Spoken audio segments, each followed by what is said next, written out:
කොහොමද ඉතින් මගේ යාළුවෝ හැමෝටම සියලු දෙනාම මගේ channel එකට ගොඩාක් ආදරෙන් පිළිගන්නවා. ඔන්න ඉතින් කලින් දවසේ හොඳටම වැහැලා පහුවෙනිදා උදේ අහස පරිසරය මේ හැමදේම තියෙන ලස්සනත් එක්ක අදත් මගේ දවස පටන් ගන්න තමයි මම මේ ලෑස්ති වෙන්නේ. උදෑසන කාලේ කියන්නේ ඉතින් මිනිසුන් වන අපි වගේම සතුන් මේ හැමදෙනාම උදෑසනම තමන්ගේ දවස පටන් ගන්න කඩිසරව හැමදේම ආරම්භය දකින වෙලාවනේ.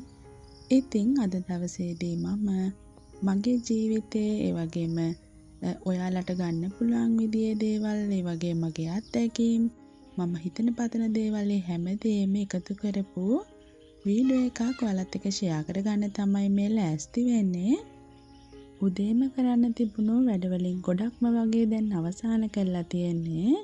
උදෙන්ම මම වඩේ බෙදලා ඒ වගේම පෑන් කේක් හදලා මගේ තාත්තගේ කඩේට දාන කෑම ටික ලෑස්ති කරලා ඉවර වෙලා බබාලට ඉස්කෝල් යන්න යාලට උදේ කෑම එක ලෑස්ති කරලා ගොඩක් වැඩ නම් මේ වෙද්දි අවසන් කරලා තියෙන්නේ. ඉතින් මම හැමදාම උදේ 4:00ට හෝ 5ට විතර අවදි වෙනවා. අවදි වෙලා හැමදාම මගේ තාත්තගේ කඩේට වඩේ ඒ වගේම පෑන් කේක් රෝල්ස් ඒ ටික හදනවා. ඉතින් මේ දේවල් හැමදාම දෛනිකව මම කරන දේවල් වලින් කොටසක් වෙලා තියෙන්නේ. හැමදාම වඩේ වලින් 150ක් විතර පෑන් කේක් 25ක් 30ක් ඒ වගේම රෝල්ස් 30ක් 40ක් අනිවාර්යෙන්ම හදනවා මම. දැන් මේ වීඩියෝ එක බලන ඔයාලගෙන් කෙනෙකුට මේ වගේ රෙසිපි අවශ්‍යයි කියලා හිතෙනවා නම් මගේ අනිත් channel එක හරහා මම දැනටමත් මේ වගේ රෙසිපි වලත් එක්ක බෙදාගෙන තියෙන්නේ. ඔයාලට පුළුවන් මේ channel එක හරහා මේ කෑම වර්ගවල රෙසිපි නරඹලා ඒවා ඉගෙනගෙන try කරන්න. ඉතින් ඔන්න පෑන් කේක් බැටර් එක හදාගන්න තමයි මම මේ ලෑස්ති වෙන්නේ. මේ හැම කෑම වර්ගයක්ම උදේ 6:00 7 වෙනකොට මම හදලා ඉවර කරන්න ඕන. මේ වැඩ කොයිතරම් තිබුණත් බබාලා දෙන්න ස්කූල් නර්සරි යවන්න ඕන, යාළගේ වැඩ ටික කරන්න ඕන. ඉතින් මේ කොයි වැඩේ තිබුණත් මම හැමදාම මේ වැඩ ඔක්කොම බෙදලා වෙන් කරගෙන කාලය මැනේජ් කරගෙන තමයි කරගෙන යන්නේ. මේ වගේ කෑම වර්ග හදන්න ඔයාලට බීආර් එක අවශ්‍ය වෙන්නේ නැති නිසා ඔයාලට පුළුවන් නම් මේ වගේ කෑමක් හදලා කඩේකට දාලා වුණත් පුංචි හරිය ආදායමක් උපය ගන්න පුළුවන්. උදේ වරුවේ කරන්න තිබුණු වැඩ නම් දැන් ගොඩක් දුරට අවසන් වෙලා තියෙන්නේ. ඉතින් හවස් කාලේ මේ දවස්වල හැමදාම වගේ වැස්ස එනවනේ. ඒක නිසා උදේ වරුවේ රෙදි ටිකක් සෝදලා අවුවට දාලා ගෙදර තියෙන ඉතිරි වැඩ ටිකත් කරන අතරට මම දැන් ඔයාලට මගේ අත්දැකීමුත් බෙදා ගන්න තමයි මේ ලෑස්ති වෙන්නේ. ඉතින් ගොඩක් වෙලාවට උදේ කාලේ වැඩ ටික ඉවරුණාට පස්සේ මම වුණත් ෆෝන් එකේ ටිකක් ඉන්න තමයි උත්සාහ කරන්නේ. මොකද දැන් අද කාලේ හැමෝම වගේ මේ ෆෝන් එකට ඇබ්බැහි වෙලානේ ඉන්නේ. නමුත් මම එකට කාල සීමාවක් තියාගෙන පැය භාගයක් නම් ඒ පැය භාගය ඇතුළත ෆෝන් එක බලන එක නතර කරලා ටිකක් එළියට ඇවිල්ලා පරිසරයේ තියෙන දේවල් බලලා ඒ වගේම මම ආස හිතෙන දෙයක් කාලා බීලා ඒ වගේ කාලය ගත කරන්න තමයි මම ගොඩක්ම කැමති. ගොඩක් වෙලාවට බබාලා ඉස්කෝල් වල එන්න කලින් මේ වගේ දේවල් කරන්න පුළුවන් නම් ඔයාට ඔයාගේ හිතට ලොකු සතුටක් ළඟා කරගන්න පුළුවන් වෙනවා. මම එකෙන් අදහස් කළේ තනියෙන් ඉන්නකොට අපිට ගලාගෙන එන සිතුවිලි එකින් එක ගලපලා බැලුවොත් ඉන්නේ එහෙම තමන්ගේ හිතේ තියෙන දුක, සතුට, කලකිරීම මේ දේවල් වලින් කෝකටද වැඩිපුර අවධානය යන්නේ කියලා ඔයාටම හොයාගන්න පුළුවන්. දැන් ඔන්න මේ වීඩියෝ එක බලාගෙන ඉන්න ඔයාලට හිතෙන්න පුළුවන් මොකද්ද මම දැන් මේ කරන්න හදන්නේ කියලා.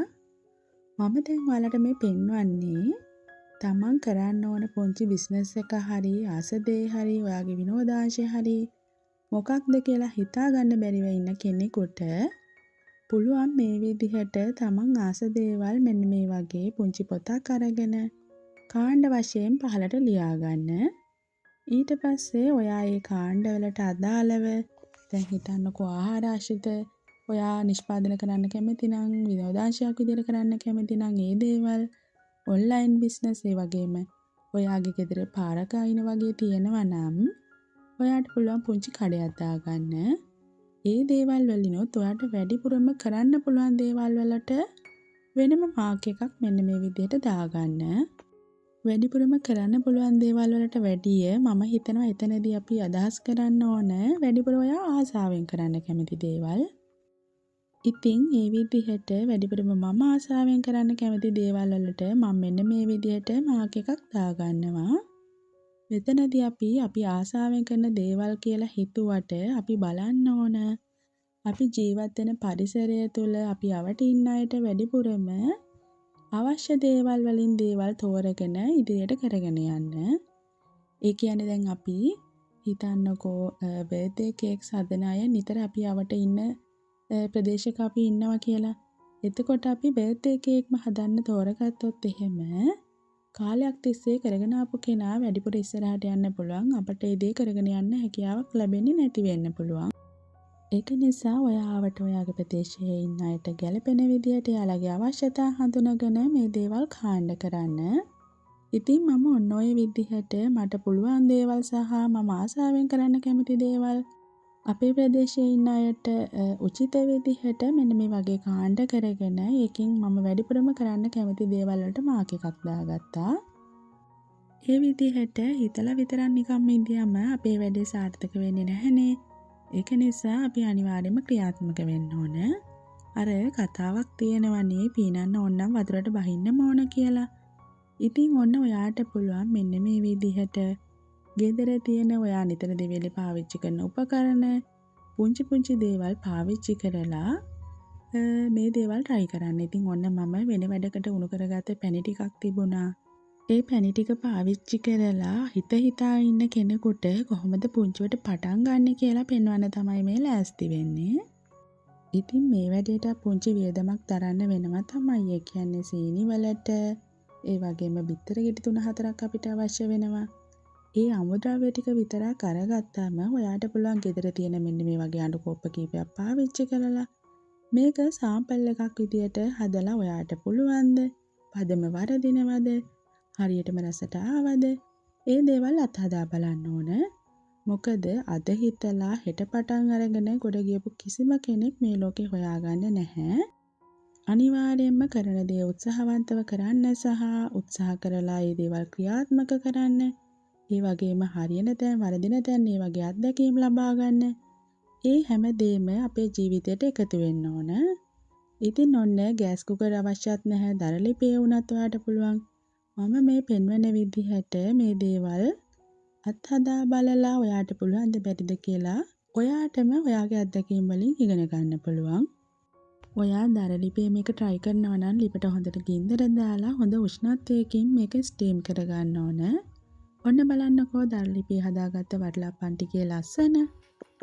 ඔන්න ඉතින් මගේ හිත ආයමත් වැරදි පාරේ යන්න හදනවා. මම ඉතින් ඒකට පුංචි ඉඩක් වෙන් කරලා වටලප්පන් ටික හොඳටම නිවෙනකන් ආයමත් මම ආස විදිහේ වීඩියෝ එකක් එහෙම බලලා මගේ කාලේ පොඩ්ඩක් අර ඒකාකාරී භවෙන් මිදිලා වෙනස් විදිහට පුංචි දෙයකින් හරි අසදයක් කරලා එහෙම ඉන්න තමයි මම උත්සාහ කරන්නේ.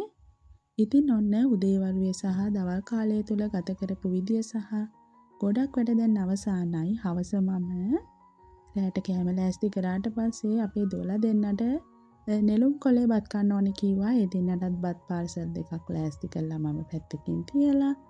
හැමදාම රාත්‍රියට මම පහුවෙනිදාට අවශ්‍ය කරන වැඩ ටිකත් ලෑස්ති කරනවා.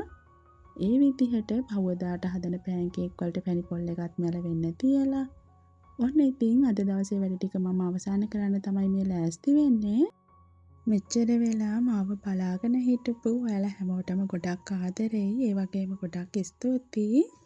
ආයෙමත් දවසක මේ වගේ ලස්සන වීඩියෝ එකකින් මුණ ගැහෙනකම් ඔයාලා හැමෝටම සුබ දවසක්.